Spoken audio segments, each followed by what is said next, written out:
आणि त्या एक्सपोर्ट करायच्या आणि त्या मशीनमध्ये ते बिचार पाळ त्या आर्टिफिशियल बोर्ड जसा तसा ठेवला होता. तर त्याला म्हणलं अरे ते असा बोर्ड वापरायचा नसतो म्हणलं, त्याला प्रॉपर सर्किट वगैरे तर करा म्हणलं, त्याला प्रोग्राम करा. तर त्यांनी सरळ सांगितलं ह्या कसं आम्ही कुठलं मेकॅनिकल इंजिनियर, ह्याच्या अगोदर आम्ही इलेक्ट्रॉनिक्स इंजिनियर वगैरे बघायचे, ते जरा शिकायचे आणि पळून जायचे.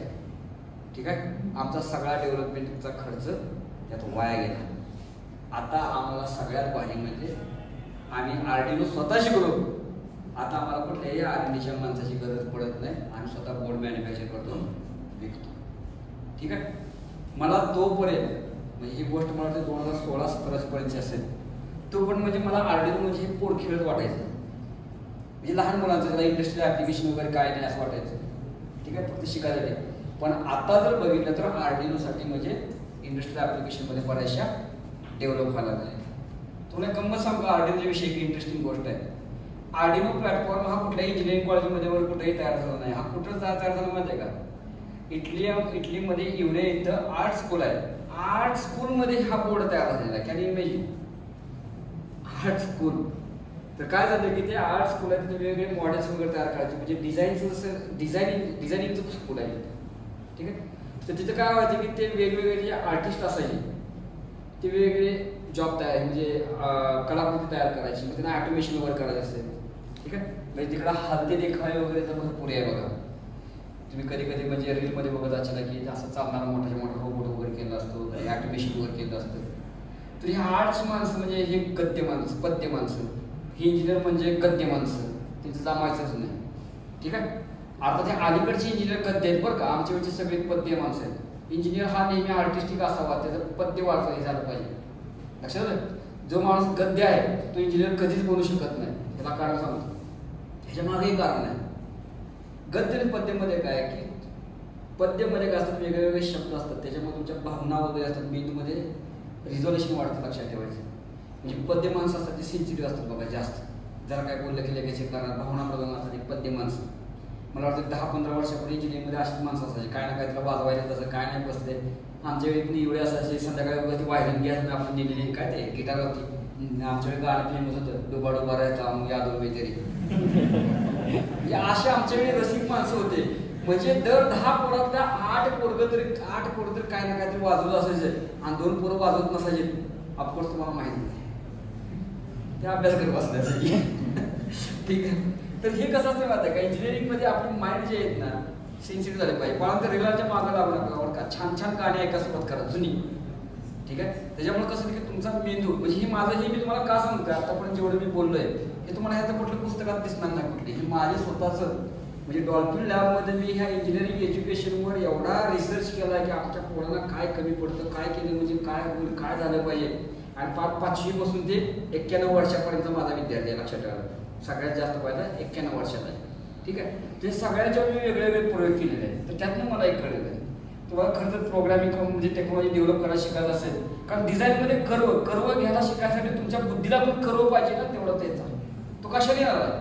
त्यामुळे छान छान गाणे ऐका शिकावा, रिदमिक गाणी वगैरे असतात ना, 100% तुमचं म्हणजे इनोव्हेशन वगैरे वाढेल. तुम्हाला कुणी सांगणार नाही, मीच सांगतो. लक्षात ठेवायचं म्हणजे तुमचे विचार वगैरे सगळे बदलायला सुरुवात होते. ठीक आहे, आता त्या ह्याच्यामध्ये काय झालं की हे गद्य माणसं आमची इंजिनिअरिंग जायचे, त्यांनीच काय सांगितलं की ह्यांना कळायचं नाही. महिना शेवटी वैतागून तिथं मासिमो बंजी नावाचा एक शिक्षक होता, ते 4-5 लोक गोळा केली आणि तिने काय विचार केला की आपण असा प्लॅटफॉर्म तयार करूया की ज्याच्यावर काम करताना इलेक्ट्रॉनिकच्या नॉलेजची पण गरज नसावी, प्रोग्रामिंगच्या पण जास्त नावाची गरज नसावी नॉलेजची. ठीक आहे, तर असा विचार करून ते प्लॅटफॉर्म तयार करायला सुरुवात केली. ठीक आहे, आणि तिने काय केलं की सगळ्यात पहिल्यांदा बोर्ड तयार केला. ठीक आहे, आणि हा बोर्ड बघता बघता इतका पॉप्युलर झाला. ठीक आहे, कारण कुणीही प्रोग्राम करू शकतो, 5वी पासून ते कुणीही करू शकतो. ठीक आहे, आणि खूपच पॉप्युलर होत गेला जगभर. आता त्याचे वेगवेगळे व्हर्जन आलेले आहेत. ठीक आहे, आर्डिनो आर्डिनोचा उनो नंतर मेगा आला, पिको आला, त्याच्यानंतर मिनी आहे, मायक्रो आहे, असे वेगवेगळे बोर्ड आले. ठीक आहे, ही आर्डिनोची एक बाजू. म्हणजे आर्डिनो हे काय आहे की जगातलं एक म्हणजे एक प्रकारचा डेव्हलपमेंट बोर्ड आहे. जगामध्ये कुठेही आर्डिनो नावाचा मायक्रो कंट्रोलर मिळत नाही. प्रोसेसर कळला, डेव्हलपमेंट बोर्ड कळला, कंट्रोलर कळला असं तुम्हाला काय कळलं तर मला विचार. ठीक आहे. आता आर्डिनो म्हणजे काय झालं की एक गोष्ट म्हणजे काय हार्डवेअर. ठीक आहे. दुसरी गोष्ट म्हणजे काय आर्डिनो म्हणजे आयडी. आयडी म्हणजे काय आर्डिनो सॉफ्टवेअर वापरतो ना आयडी, त्याला आयडी म्हणतात. आयडी म्हणजे काय इंटिग्रेटेड डेव्हलपर्स एन्व्हायरमेंट. मग ह्याच्यामध्ये काय असतं की सिंपल एक प्रोग्रामचं कंपाईल करायसाठी म्हणजे तुम्हाला वेगवेगळे प्रोग्राम लागणार जे फायनल मशीन लँग्वेजमध्ये त्यासाठी वेगवेगळे टूल्स लागतात. ठीक आहे. जसं प्रोग्राम टाईप करायला तुम्हाला एडिटर लागेल सिंपल नोटपॅड सारखा. ठीक आहे. ते कंपाईल करायला तुम्हाला कंपायलर लागेल. तो प्रोग्राम तुम्हाला असेंब्ली लँग्वेजमधून मशीन लँग्वेजमध्ये कन्वर्ट करायला तुम्हाला असेंब्लर लागेल. तो प्रोग्राम डिबग करायला डिबगर लागेल. प्रोग्राममध्ये लिंकिंग करायला वेगवेगळे लिंकिंग म्हणजे काय असतात की वेगळे पार्ट असतात प्रोग्रामचे ते सगळे लिंक करायला लिंकर लागेल. त्याच्यानंतर प्रोग्राम डाउनलोड करायला तुम्हाला डाउनलोडर लागेल. तर हे सगळं जे आहे हे एकाच बंडलमध्ये असतं म्हणून त्याला म्हणायचं IDE. लक्षात आलं का इंटिग्रेटेड डेव्हलपर्स एन्व्हायरमेंट.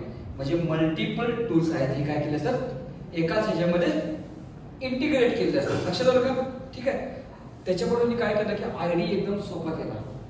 आता तुमच्या जर कुणी जर थर्ड इयरमध्ये वगैरे याच्या अगोदर जर 8051 प्रोग्रामिंग वगैरे करायला सुरुवात केली असेल तर बघा ते बघितलं की झोप येते. अरे बापरे हे तर एक टिक मार घेते एक मार त्यात नाही का इतकं बोर आहे 8051 वगैरे बरं का.